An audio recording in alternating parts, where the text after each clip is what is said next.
siya Malaya. Naagyan na ni ganina. Morning ganina, Malaya. Morning, yun yung sinisearch ka ako, no? Lechon. Meron namang mga sa Malaya pala to. Oo. Malaya, Siargao, souvenir shop. Yeah, I don't know, ate. I'm really full. So, magunsa naman lang ta? Mag-jamming-jamming ta? Isa na lang itong kanon. I knew that was gonna happen.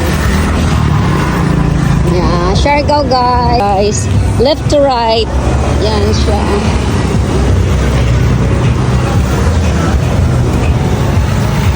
Nandito kami sa Turon, Isla Turon. Ang hirap pag maraming kapipilian. Yan na lang siguro sa akin. Ang yung artisanal, yung strawberry. Turon. Dulce de leche or chocolate. Turon.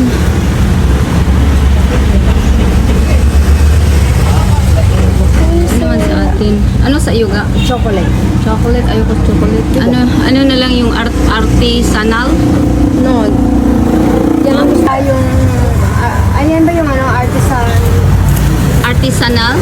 Salon. Isa niyaan. Yun. Chocolate, isa. Oo. Isa chocolate. Artisanal.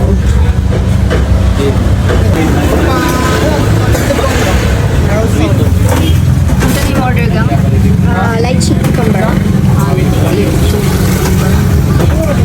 Ang liputan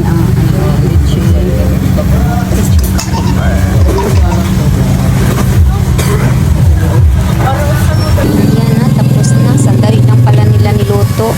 Sana luto to sa ilalim. Ano man lang to? Regular na turon. Only may flavor siya sa sa on top ba yung niya sa on top of the egg roll wrapper. Yun lang. Kaya tikman talaga natin to. Ito po, tikman talaga namin to kasi sabi nila na popular to dito sa Siargao. Kung ang mga tao pupunta dito, bibili talaga nitong turon. So, tingnan natin guys kung ano kasarap. Oh, Jod. Salamat kayo. Strawberry and chocolate kay Sis Joy. Thank you for watching.